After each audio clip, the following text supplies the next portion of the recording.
जय हिंद दोस्तों, जैसे कि आप सबको पता है फाइनेंशियल ईयर 21-22 खत्म होने वाला है। सिर्फ 2 ही महीने पड़े हैं, फरवरी और मार्च। तो अभी आप सैलरी एम्प्लॉयड हैं या बिजनेस की इनकम है या किसी भी तरह की इनकम है दोस्तों, टैक्स बचाना आपके लिए बहुत ही महत्वपूर्ण हो जाता है। और देखा जाता है कि अभी इन लास्ट मंथ के अंदर आपके एम्प्लॉयर भी आपसे काफ़ी सारी इन्फॉर्मेशन मांगते हैं कि आपकी कोई अदर इनकम है तो उसकी डिटेल दे दीजिए, आपकी कोई डिडक्शंस है, कोई आप छूट लेना चाहते हैं तो उसकी भी हमें प्रूफ है वो सबमिट कर दीजिए। तो इस वीडियो के अंदर दोस्तों हमने इनकम टैक्स के अंदर जितने भी अवेलेबल डिडक्शंस थे, जितने भी आपको जो बेनिफिट मिल सकते हैं उनके बारे में हमने डिस्कस किया है और आशा करते हैं कहीं ना कहीं आपको ये टैक्स सेविंग में भी मदद करेंगे। तो देर ना करते हुए चलिए दोस्तों वीडियो को स्टार्ट करते हैं।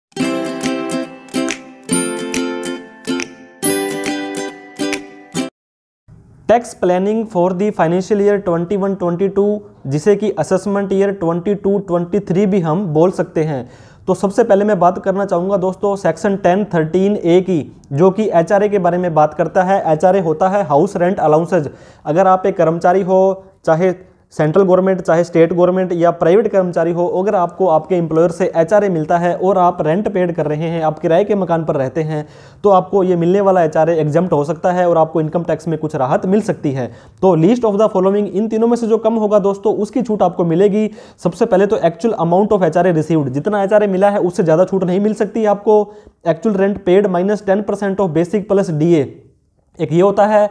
और एक 50% ऑफ सैलरी मेट्रो सिटी के लिए, 40% of salary non metro city के लिए। इन तीनों में से जो कम होगा वो आपको अपनी इनकम में से कम हो जाएगा, इतनी आपको जो टैक्स है कम देना पड़ेगा। तो इसके लिए करना क्या होगा दोस्तों, आपके एम्प्लॉयर बेस नॉर्मली फरवरी या मार्च के महीने में आपसे एक डिक्लेरेशन लेते हैं कि आपकी कोई और इनकम है, आपकी कोई इन्वेस्टमेंट है तो आप हमें बता दीजिए। तो आपको क्या करना है, या तो रेंट एग्रीमेंट वहाँ पर देना है या रेंट की स्लिप्स है वो आपको बतानी है अपने एम्प्लॉयर को, ताकि आपका एम्प्लॉयर उसको पहले से ही छूट दे दे आपकी इनकम में से और उतना कम टीडीएस काटे। अगर आप किसी कारणवश ये नहीं दे पाते हैं तो आप अपनी इनकम टैक्स की रिटर्न भरते समय भी इनकी छूट है वो ले सकते हैं एचआरए की। इसके बाद मैं बात करूंगा सेक्शन 10(14) का रूल 2BB। ये बोलता है चिल्ड्रन एजुकेशन अलाउंसेज। अगर आपको चिल्ड्रन एजुकेशन अलाउंसेज मिलता है तो 100 रुपये पर मंथ और पर चाइल्ड का 2 चाइल्ड के लिए आपको एलिजिबल हो जाता है। मतलब 100 रुपये इंटू 12 महीने के लिए 1200 रुपये हो गया आपका, और इंटू 2 चाइल्ड के लिए है तो आप 2400 रुपये की इसमें छूट है वो ले सकते हैं। इसके बाद मैं बताना चाहूँगा आपको हॉस्टल सब्सिडी अलाउंसेज। अगर आपके बच्चे हॉस्टल में पढ़ते हैं तो 300 रुपये आपका पर जो मंथ है, 12×3=3600 रुपये हो गया। और 2 चाइल्ड्स के लिए ये भी अलाउ है, तो 7200 रुपये का ये जो है यहाँ पे आप क्लेम ले सकते हैं अगर आपको हॉस्टल सब्सिडी अलाउंसेज मिलता है तो। इसके बाद transport allowances granted to a employee who is blind, thief, deaf और ऑर्थोपेडिकली हैंडीकैप्ड। ऐसा कोई व्यक्ति जो डिसेबल है, हैंडीकैप्ड है या इस कैटेगरी में फॉल करते हैं और ट्रांसपोर्ट अलाउंस मिलता है तो 3200 रुपये पर मंथ के हिसाब से उनको भी ये है डिडक्शन है, क्लेम है वो मिल सकती है। इसके बाद बात करूंगा सेक्शन 16 के बारे में। हर किसी को पता होगा स्टैंडर्ड डिडक्शन है जो सेक्शन 16 में मिलती है। सेक्शन 16(1)(a) बोलता है कि आप किसी भी तरह के कर्मचारी हैं, कितनी भी आपकी सैलरी है, आपको फ्लैट 50,000 की छूट है वो मिल जाएगी। चाहे आपकी इनकम 1 लाख है, चाहे 10 लाख है, चाहे 1 करोड़ है, चाहे आपकी इनकम 60,000 रुपये है, तब भी आपको 50,000 रुपये की छूट यहाँ पे मिल जाएगी। इसके बाद सेक्शन 16(2) बोलता है इंटरटेनमेंट अलाउंस अगर आपको मिलता है तो 1/5 ऑफ सैलरी या 5,000 रुपये, दोनों में से जो कम होगा उसकी छूट आपको यहाँ पे मिल जाएगी। इसके बाद में सेक्शन 16(3) बोलता है प्रोफेशनल टैक्स। अगर आपने कोई पेड किया है तो एक्चुअल अमाउंट जो पेड की है उसकी छूट आपको यहाँ पे मिल जाएगी। इसके बाद में बात करते हैं सेक्शन 24। ये भी काफ़ी अच्छा टैक्स सेविंग, टैक्स को बचाने वाला सेक्शन है। अगर आपने अपने सपनों का घर है, जो मकान है वो बनाना चाहते हैं तो आपको देरी नहीं करनी है। आपको मकान बनाने के लिए अगर लोन मिलता है तो आपको लोन भी ले सकते हैं, क्योंकि आप उस लोन को जब चुकाएंगे तो उस पे किए गए अमाउंट पर आपको इनकम टैक्स में छूट मिलने वाली है। जो सेक्शन 24 है ये कहता है होम लोन के ब्याज पर अगर आप ब्याज चुकाएंगे, अगर होम लोन का ब्याज, तब आपको इनकम टैक्स में छूट मिल जाएगी। जो ब्याज चुकाओगे वो सेक्शन 24 के अंदर छूट मिलेगी, और प्रिंसिपल चुकाओगे वो धारा 80C के अंदर आपको छूट मिलेगी। जैसे कि आपको पता होगा जब भी आप कोई लोन चुकाते हो तो इंटरेस्ट प्लस प्रिंसिपल 2 चीज़ें आपको पे करनी पड़ती है। तो आपको सेक्शन 24 के अंदर इंटरेस्ट की छूट मिल जाएगी और प्रिंसिपल की छूट आपको सेक्शन 80C के अंदर मिल जाएगी। तो सेक्शन 24 के बारे में मैं डिटेल में बताना चाहूँगा। नेचर ऑफ प्रॉपर्टी, अगर आपकी सेल्फ ऑक्यूपाइड प्रॉपर्टी है, ऐसा हाउस प्रॉपर्टी जो आपने लोन पर लेकर बनाया था उस पर आप खुद रहते हैं और वो मकान परचेज करने के लिए या कंस्ट्रक्शन करने के लिए आपने लोन लिया था, तो उस लोन के ब्याज पर 2 लाख रुपए तक की छूट पर ईयर आपको मिल जाएगी। अगर वो मकान रिपेयर करने के लिए आपने कोई लोन लिया था तो 30,000 रुपये पर मंथ की, पर ईयर की आपको छूट यहाँ पे मिल जाएगी।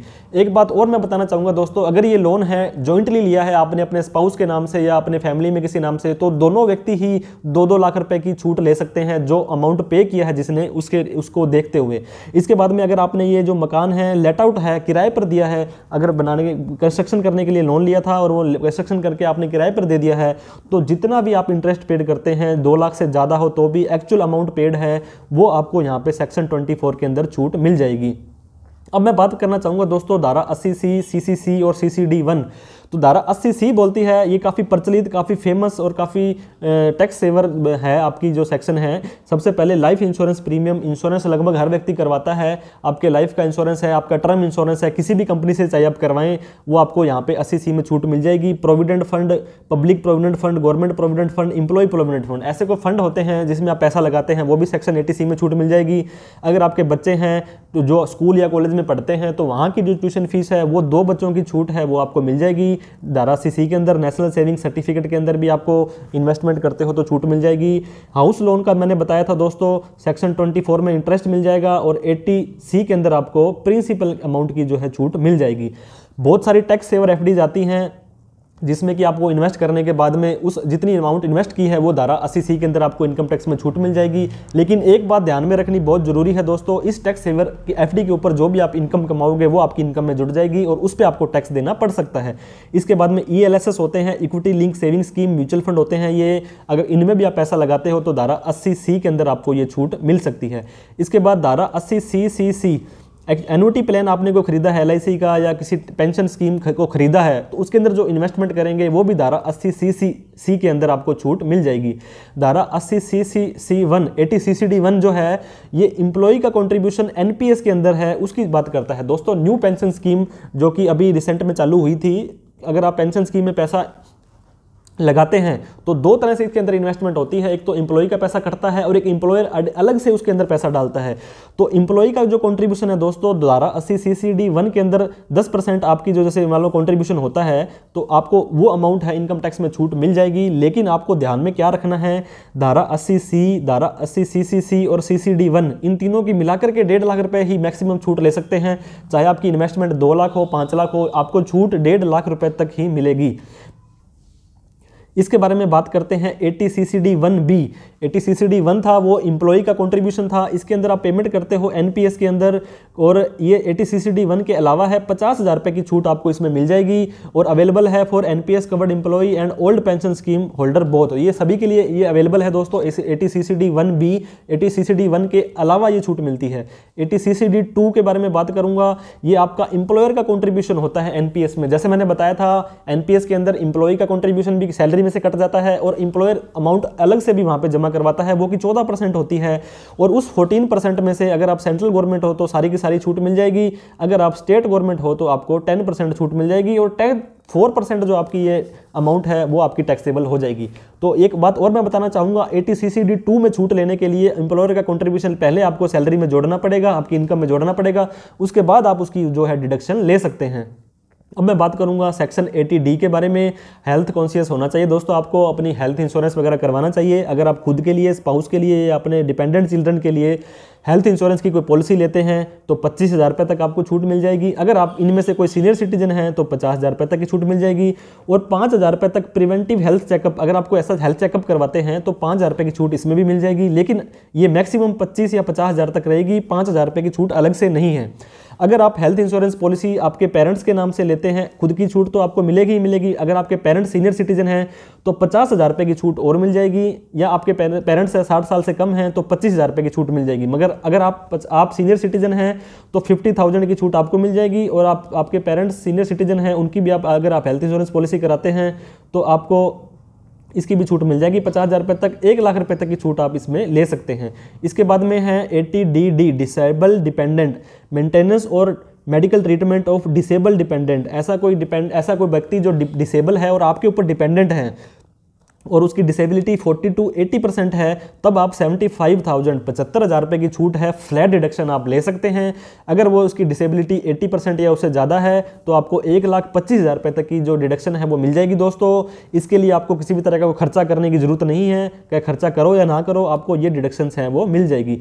इसके बाद में 80DDB medical treatment of self और डिपेंडेंट फॉर स्पेसिफाइड डिसीज। काफ़ी सारी डिसीज है दोस्तों इनकम टैक्स ने प्रिस्क्राइब कर रखे हैं, जैसे कि HIV, कैंसर और बहुत सारे की ऐसी बीमारियां हैं। अगर उसके ऊपर खुद के ऊपर या अपने डिपेंडेंट डिसेबल के ऊपर आपको पैसा लगाते हो तो 40,000 रुपये छूट मिल जाएगी। अगर आप या वो पर्सन सीनियर सिटीजन है तो 1 लाख रुपये की छूट आपको मिल जाएगी।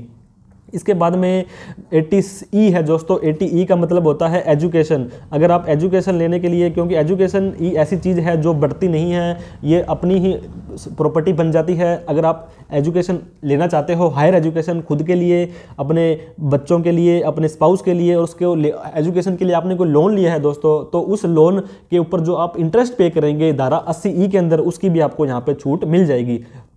इसके बारे में सेक्शन 80EE, जैसे मैंने आपको बताया था, सेक्शन 24 के अंदर आपको होम लोन की छूट मिलती है 2 लाख रुपए तक। अगर आपने उसको सेल्फ ऑक्यूपाइड किया है, अगर लेट आउट किया है तो अनलिमिटेड छूट है। मैं यहाँ पे बात करना चाहता हूँ 80E की एडिशनल छूट के बारे में। अगर आपका लोन 1/4/16 से 31/3/17 मतलब फाइनेंशियल ईयर 16-17 में आपका लोन सैंक्शन हुआ था और आपकी जो प्रॉपर्टी की वैल्यू 50 लाख से कम थी और आपने अगर लोन 35 लाख से कम का लिया था तो 50,000 रुपये की आपको छूट अलग से मिल जाएगी। इसके अलावा सेक्शन 80EEA, ये भी अफोर्डेबल हाउसिंग स्कीम के तहत ही दोस्तों स्कीम लाई गई है कि अगर आप होम लोन लेना चाहते हैं, अगर आपने इस पीरियड के अंदर 1/4/19 से 31/3/22 के बीच में कोई लोन लिया है तो आपको वो जो छूट है दोस्तों सेक्शन 24 वाली वो तो मिलेगी, लेकिन 1.5 लाख रुपए की छूट आपको और मिल जाएगी।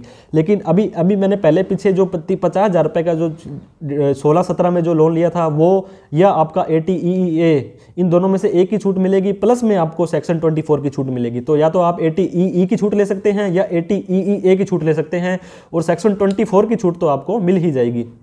इसके बाद 80EEB के बारे में बात करेंगे। जैसे आपको पता होगा गवर्नमेंट इलेक्ट्रिक व्हीकल्स को प्रमोट कर रही है, और अगर आप इलेक्ट्रिक व्हीकल लेने के लिए कोई लोन लेते हैं और उस लोन का ब्याज चुकाते हैं दोस्तों, तो 1.5 लाख रुपए तक सेक्शन 80EEB के अंदर आपको उस लोन की भी छूट मिल जाएगी। चाहे आप सैलरी एम्प्लॉयड हो, चाहे आप बिजनेस प्रोफेशनल्स के कोई भी आप अगर आप इनकम कमाते हैं।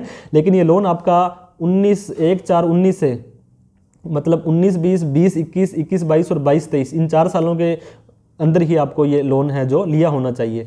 इसके बाद 80G दोस्तों, बहुत सारी ऐसी संस्थाएं हैं जो कि आपका समाज सेवा का काम करती हैं और धारा 80G के अंतर्गत इनकम टैक्स में रजिस्टर्ड हैं।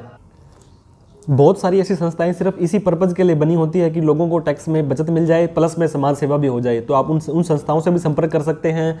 ऐसी कोई संस्था दोस्तों जो गवर्नमेंट ऑफ इंडिया ने नोटिफाई की हुई है, उसमें आपको 100% या 50% की छूट मिल जाएगी। जैसे आपने देखा था अभी कोरोना के टाइम में CM केयर फंड था, PM केयर फंड था, इसके अंदर आपने जो भी कोई छूट दिया था, डिडक्शन दी थी, चंदा दिया था, उसकी आपको इनकम टैक्स में 100% छूट मिल गई थी। और वहीं पर कुछ ऐसी संस्थाएं भी होती हैं जो धारा 80G के अंतर्गत स्कूल कॉलेज संस्थाएं होती हैं या किसी भी तरह की कोई सोशल समाज सेवा का काम करती हैं, उसके अंदर आपको सेक्शन 50% के अंदर जो है छूट देता है। तो अगर आप ऐसी डोनेशन देना चाहते हैं तो डोनेशन देने से पहले उस संस्था से पूछ लें कि आपकी जो संस्था है 50% के अंदर आती है या 100% की आती है, और उसके अंदर आपको जो है इनकम टैक्स में छूट मिल जाएगी। इसके बाद सेक्शन 80GG के बारे में बात करना चाहूँगा। शुरू में हमने बात की थी दोस्तों HRA के बारे में। अगर आप एक कर्मचारी हैं और आपको HRA मिलता है तो आपको, अगर आप किराए पर रहते हैं तो आपको HRA की छूट मिल जाएगी। लेकिन ऐसा कोई व्यक्ति जो रेंट पेड कर रहा है और सेल्फ एम्प्लॉयड है दोस्तों, सेल्फ एम्प्लॉयड का मतलब कोई बिजनेस करता है, उसको ये छूट भी मिल सकती है। और एक एम्प्लॉय है जिसको HRA नहीं मिलता है, उसको भी ये छूट मिल सकती है। लिस्ट ऑफ द फॉलोइंग, तीनों में से जो कम होगी वो छूट उसको मिल जाएगी। ये काफ़ी सारे लोगों को, बहुत सारे लोगों को इस डिडक्शंस के बारे में पता नहीं होता है। आप किराए पर रहते हैं और आपको HRA नहीं मिलता है तो भी आप छूट ले सकते हैं। Rent paid minus 10% of income, 5,000 रुपये पर मंथ या 25% ऑफ टोटल इनकम। तो मैक्सिमम दोस्तों 5,000 पर मंथ इंटू 12 करेंगे तो 60,000, 60,000 रुपये की आपको सीधी ही ये छूट आप ये ले सकते हैं। ध्यान रहे ये छूट लेने के लिए आपको फॉर्म 10BA भरना पड़ेगा, तभी आपको ये डिडक्शन है इनकम टैक्स डिपार्टमेंट देगा। इसके बाद सेक्शन 80GGA के बारे में बात करना चाहूँगा। ये भी आप कोई डोनेशन देते हैं दोस्तों साइंटिफिक रिसर्च या रूरल डेवलपमेंट में, 2,000 रुपये से ज़्यादा की जो है पेमेंट आपको कैश में नहीं करनी है। और अगर आप PGBP की इनकम कमाते हो तो ये डोनेशन आपको डिडक्शन है ये नहीं मिलेगी। धारा 80G के बारे में भी दोस्तों मैं बताना भूल गया आपको कि 2,000 रुपये से ज़्यादा आप कैश में नहीं दे सकते हैं। तो इसलिए आपको 31 मार्च से पहले ही अगर आपने काम करना है, डोनेशन देनी है, तो 31 मार्च से पहले ही आपके अकाउंट से ये पेमेंट चली जानी चाहिए। इसके बाद बात करेंगे 80GGC। ये दोस्तों पॉलिटिकल पार्टी या इलेक्टोरल ट्रस्ट है। जैसे पॉलिटिशियन होते हैं जो ये खुद रूल बनाने वाले होते हैं, इनकी इनकम पर भी टैक्स नहीं लगता है, और ये इन्हें कोई चंदा देगा, डोनेशन देगा, तो वो सारी की सारी ही अमाउंट है वो टैक्स फ्री हो जाएगी। ये नॉन कंपनी को पर्सन है जो पॉलिटिकल पार्टी को जो चंदा देता है दोस्तों, तो सारी की सारी अमाउंट है 100% उसकी इनकम में से कम हो जाएगी और उतने रुपए का उसको टैक्स है वो कम देना पड़ेगा।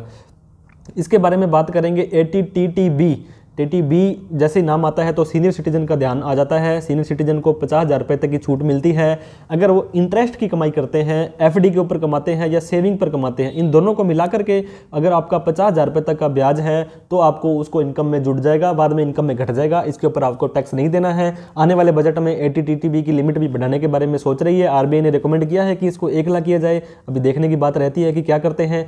ATTTB का छोटा भाई ATTTA होता है दोस्तों, जो कि नॉन सीनियर सिटीजन का है। अगर आपकी उम्र 60 साल से कम है और आप 10,000 रुपये तक अगर ब्याज कमाते हो सारे सेविंग अकाउंट में मिला करके, ध्यान रहे यहाँ पे FD का ब्याज नहीं है, सिर्फ और सिर्फ सेविंग का ब्याज है, तो आपको 10,000 रुपये तक की छूट ATTTA के अंदर मिल जाएगी। इसके बाद सेक्शन 80U के बारे में मैं बताना चाहूँगा दोस्तों। ऐसा कोई व्यक्ति जो डिसेबल है, परमानेंटली डिसेबल है, बचपन से है या बाद में हो गया है, तो उसको उसकी डिसेबिलिटी 40 to 80% है तो 75,000 रुपये की छूट मिल जाएगी।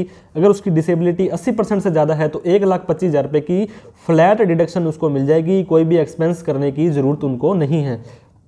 इसके बाद सेक्शन 87A, ये दोस्तों रिबेट है।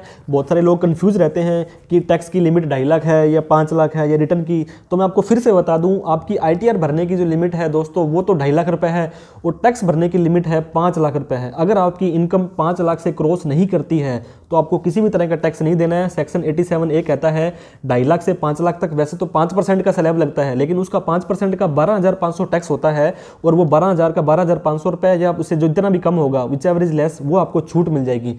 तो कहने का मतलब, अगर आपकी इनकम सारी डिडक्शंस लेने के बाद 5 लाख से कम आती है तो आपको किसी भी तरह का टैक्स नहीं देना है। टैक्स बनता है आपका 12,500 तक, वो आपको 87A के अंदर रिबेट मिल जाएगी। इसके बाद सेक्शन 89 के बारे में बताना चाहूँगा।